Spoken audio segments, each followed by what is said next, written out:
तो दिल्ली से करीबी हिल स्टेशंस में कई सारे नाम हैं, जैसे शिमला, मसूरी, मनाली और भी कई सारे। बट क्या आपको पता है कि दिल्ली से सिर्फ 350 किलोमीटर दूर एक ऐसा हिल स्टेशन है जहां आप शहर के भीड़ भाड़ और शोर से दूर एक पीसफुल जगह स्टे कर सकते हैं। पहाड़ों के क्लीन एनवायरनमेंट और नज़ारों का तो क्या ही कहना। मैं बात कर रहा हूँ हिमाचल प्रदेश के सोलन नाम के हिल स्टेशन की। इस हिल स्टेशन पे पहुंचने के लिए हमने अपना सफ़र दिल्ली के कुतुब मीनार से सुबह 6 बजे शुरू किया। गूगल मैप्स ने हमें 6 आवर्स का ड्राइव दिखाया, लेकिन मैं आपको बता दूं कि दिल्ली के जाम और कंस्ट्रक्शन और हिमाचल के एवर चेंजिंग वेदर की वजह से आपको आराम से 8-9 घंटे या उससे भी ज़्यादा लग सकते हैं इस 350 किलोमीटर के सफ़र को करने में। बट यहाँ पहुँचते ही आपकी सफ़र की सारी थकावट दूर हो जाएगी। यहाँ के नज़ारे मंत्रमुग्ध करने वाले हैं। आपके पॉजिटिव फीलिंग और शुद्ध वातावरण में सांस लेके बहुत ही अच्छा फील होगा। यहाँ पे आप अपना रिलैक्स कर सकते हैं और दूसरे दिन शिमला, कसौली और दूसरी आसपास की जगह आराम से घूम सकते हैं, क्योंकि ये सारे ही हिल स्टेशंस 20 से 50 किलोमीटर के रेडियस।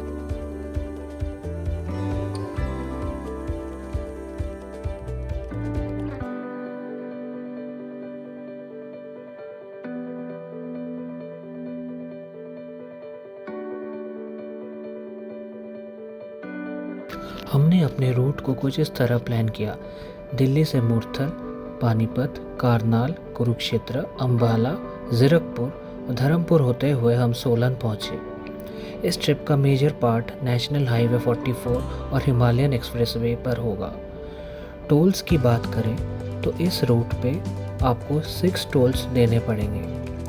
पहला टोल आपका सोनीपत में होगा, दूसरा पानीपत, तीसरा करनाल, चौथा जलोली, फिर पांचवा चांदी मंदिर और छठा सनवारा में। टोटल टोल कॉस्ट आपका 460 रुपीज़ आएगा।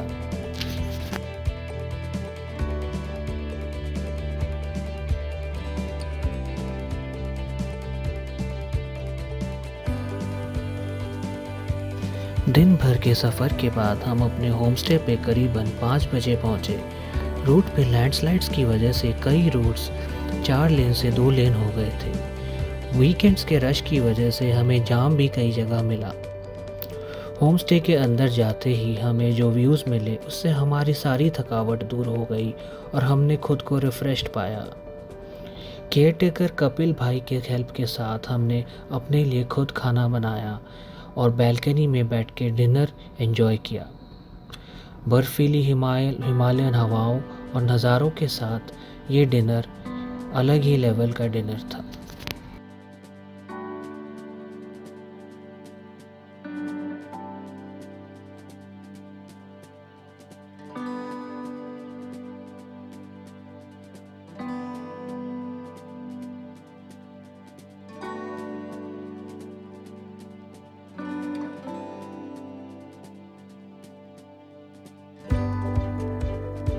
नेक्स्ट डे हम सुबह 5 बजे उठ गए और खुद के बैल्कनी से ही सनराइज़ को देखा। सूरज को पहाड़ों के बीच में से उगता देख हम मंत्रमुग्ध हो गए। ठीक उसके बाद हमने पंछियों की मधुर आवाज़ और नीचे बहते नदी की मधुर ध्वनि को सुनते हुए कुछ देर मेडिटेट किया और योगा के कुछ आसन किए।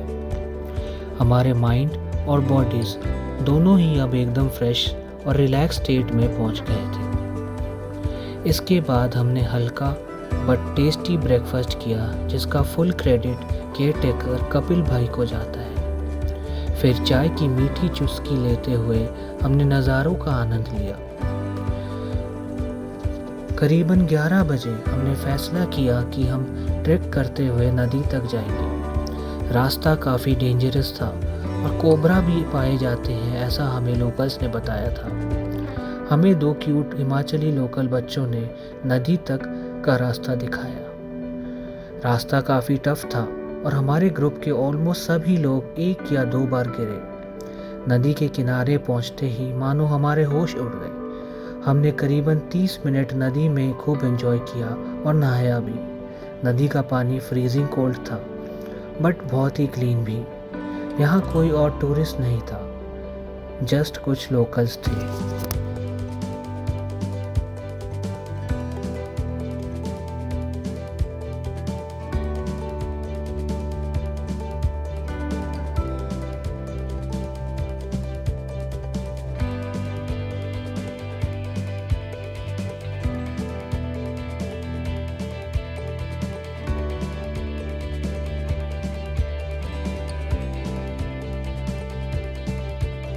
इसके बाद हम ट्रैक करके फिर अब ऊपर अपने होम स्टे पहुँचे। ऊपर जाने का ट्रैक और भी मुश्किल और डेंजरस था। लोकल बच्चे भी रास्ता भटक गए। दरअसल मानसून में डेंस वेजिटेशन के कारण सारा रास्ता ढक गया था। होम स्टे पहुँच के हमने गीले कपड़े चेंज किए और लोकल फूड खाने के लिए किसी ढाबे पे जाने का फ़ैसला किया। ढाबा करीबन 2 किलोमीटर दूर था, इसलिए हम गाड़ी में गए।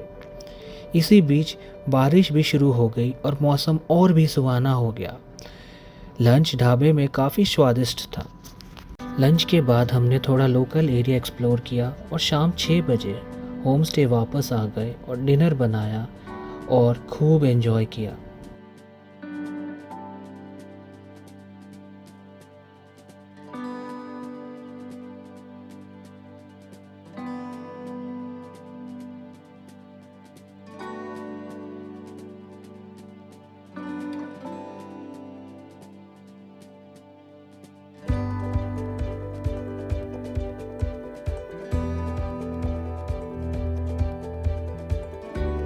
अगले दिन सुबह हमने फिर मेडिटेट और योगा किया।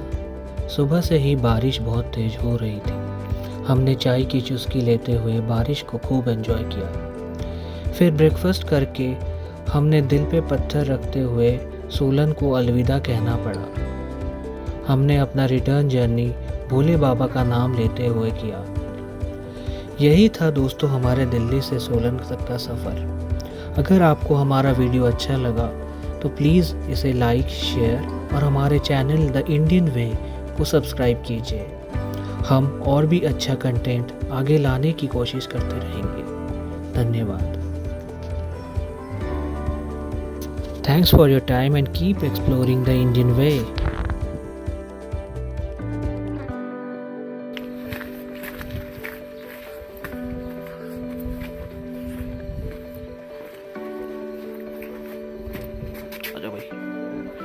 कपिल को ले लो। ये अपने कपिल भाई, best care taker in the world.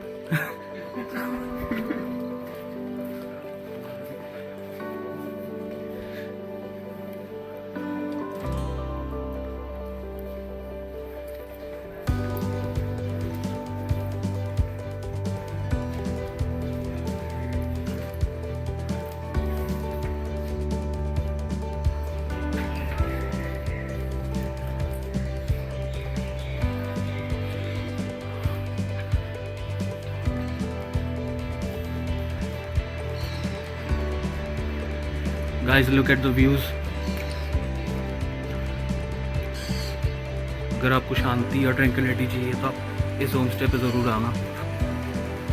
Definitely a recommended place.